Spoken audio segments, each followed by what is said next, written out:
Okay, this is my fourth and final video on the matter of the simulation theory and why it doesn't really sit that well with me, or why it's so problematic, is because deep down on a kind of instinctual, like subconscious spiritual level, I believe, just from what I've learned and kind of currently believe about it, is that it sounds to me like this simulation is a prison. If my time loop theory is true, we're in a time loop prison. If it's not true, and everything's kind of been in a program and predestined, and we're all kind of like following the program, and like free will doesn't exist, that is a prison. The constructs of the simulation are a barrier. Also, we didn't have a choice to be in the simulation currently.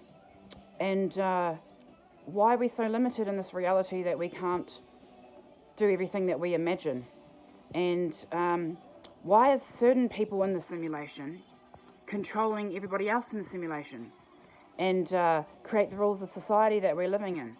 And why is it so hard to break free of your situation sometimes to survive, or to get ahead, or to just get a clean break? And why do they have cruel things set up like the lottery, that to dangle in front of our eyes, and like luck and chance and fate, rolling the dice? It's all very it all seems very fishy to me for some reason. Sometimes it's like you kind of lost to make a decision or a choice, because you kind of think of every avenue or every outcome that could come of every decision that you make. So I sort of come to a state sometimes where I actually, find it hard to make a decision, and I'll just write two decisions on a piece of paper, and I'll throw the paper on the floor and pick up one and leave it up to like chance to decide. And that's just like the only sometimes way that I feel free. It's like you're damned if you do, you're damned if you don't. We imprison ourselves in our minds. We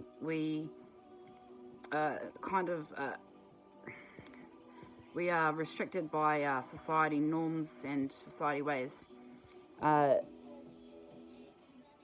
People who are like outside the box and inventive and creative and a bit odd and visionary and enhanced and special and weird and different to everybody else are frowned upon.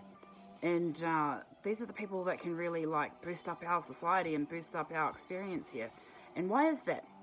So, and also, are there like other parallel simulation theory worlds going on alongside us with other versions of ourselves where we did make that other decision and we are living in a different path? And how come my consciousness isn't experiencing that world? Or is it? So it seems to me very prison-like, and it's also very odd that, we have prisons in the world to lock up like naughty people. But we all know now, like, you don't need a university degree to figure out that naughty people who commit crimes are kind of become that way because of their circumstances. And we're also the only species on this planet that imprisons our own kind.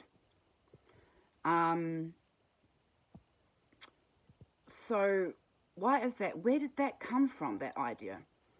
I'll go back to my main villain here, which is the colonialism. We have a need to explore and go on endeavours and be voyagers, but there's also a need to control and colonise and impart our ways onto others that we think we're entitled to do that to another culture. That's, for me personally, is not human. This came from some place. Was introduced to us, perhaps through, like, obviously there's been hierarchies and the elite have been around for centuries and centuries and centuries doing their things and getting away with it. But really, like, the truth is, there's more of us than them. So when are we going to wake out of these bonds?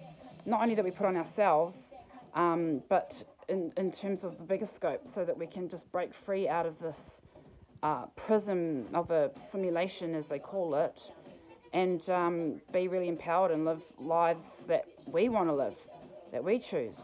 Like, it's a radical way of thinking, but, you know, I believe and I hope and I wish that in the future, hopefully in my lifetime, we won't have money anymore. There won't be currency. There'll still be jobs, and there'll still be people being useful and contributing to society, and there'll be bartering, and, you know, like, there'll be, I can't really imagine what it could be, but I think things like Bitcoin are a kind of step on the way to that. And because this money buzz is imprisoning us all. Like, we've got no choice but to be slaves to money. We have to go, like, and make an income or sign forms to the dole office or whatever we need to do. Really, you know, that's not really ideal to what we probably really want to do. We really got no choice. And because we're living in this kind of like currency framework. And this was introduced to us. And I understand the roles of entrepreneurs, and I understand the role of marketplaces, and I understand that everyone has a right to be a businessman and businesswoman and start their little enterprise, and that's great. But the people that are the entrepreneurs and the pioneers and the visionaries, their skills and talents could be used to way better things and imagining ways forward for us, other than just making a buck off our fellow man. You know, because I feel like, I might be getting a bit negative here, but it used to be embarrassing to be a sellout. It used to be embarrassing to show off about you and your car. You know, it used to be embarrassing to show off to others the material things that you had. But it seems to be normal now. And it's even normal, I mean, amongst families. Money is starting to corrupt families, and it's starting to substitute a lot of, like, you know, things that we didn't get when we were kids from our parents. So, like, numbing ourselves with our spending, and it's a really unhealthy, toxic, I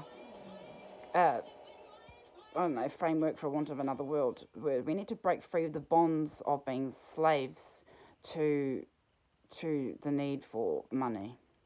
And a possible solution out of this is community, like reaching out to community. There's no reason why 5 people on a street each own a lawnmower. We could share resources more, and just like 1 or 2 people have a lawnmower, and we just swap it around. There's you know, and then there's no reason why 2 families living next door to one another that both have a child going to school both need to drive their kids to school. You could carpool. If we were more connected with our community in this way, and sharing resources like this, and being generous with our time and our efforts and our resources, we wouldn't be so heavily reliant on income. So I think this is a little small step towards a better future where, you know, because I look at my kids and I think the pressure is on them now to perform at their best level possible academically, for the purpose of getting into a good high school, for the purpose of getting a good education, so that then they can go on and have more freedom to choose a better job and higher paying job. Like, I don't want my children's lives and destiny and future to be revolved around this getting a good job one day. Like, I know it's necessary because of, like, surviving in this world, but there are other forms of survival that are more human than this. You know, like, I wasn't born on this planet to be a taxpayer. I don't appreciate being taxed and my money being taken into super or tax. I didn't choose or vote for my money to go into my super or tax. I live day to day. I'd like my money in my hand right now, please. I understand I have to pay tax like everybody else, and it contributes to roads and schools and education and hospitals. But really, look at the hospitals, look at the health system, and is it money well spent? I don't think so. Is it building roads? Yeah, but you got to pay for tolls. And is it paying for the politicians' paychecks? Are they doing a good job? Fucking no way. I didn't decide when I paid my tax for our Prime Minister to go fucking be deceitful and lie to France and side with America. I didn't fucking pay tax for this shit. So the money that we're paying, that we are forced to pay, is not being used wisely. So, we need to step out of this money fucking slave bus and try and, resource our own food, grow vegetables, have a little farm, become vegan. I don't know. There's a whole lot of stretching and hard kind of decisions that you need to make to break free your bonds of money. But, people do it, man. And it doesn't mean you have to go and live in a fucking weird cult or a commune. I mean, why do you think cults and communes got such a bad name? There's a group of people just decided to fucking live off society and make their own little community. And not all of them were like Charles Manson and child pedophiles, or pedophiles of children. There are some positive cults and anti-society communities out there living, but we've put them all under the same umbrella now of you weird cult, we live off the land and away from society. Well, fucking who wants to live in society? Society is pretty fucking toxic. It's pretty fucking imprisoning, on yourself, on your soul, on your spirit, on your dreams. But it does feel good to save up and work hard all year and have a mad holiday with your family. That's I don't want to take away that. I don't want to take away the breadwinner roles of fathers and people. But I mean, look at how stressed families are these days. I mean, look how many families are in family court. Are we generally, as a general population, are we really happy with this current framework? Generally? Or are we just fucking tolerating it and putting up with it because it's the only way we know, and it's this is the way it is, you can't really argue. Well, how about go be a bit radical and be an anomaly and fucking fuck the simulation theory or whoever designed this social construct that we're all now living in. Do something completely random and different and weird. Quit your high-paying job in an office and go and, I don't know, volunteer to fucking be a foster parent or be a struggling artist or a busker or sell your business and give it all away to charity. Or, be fucking random and free, and you will feel free, and it will feel amazing.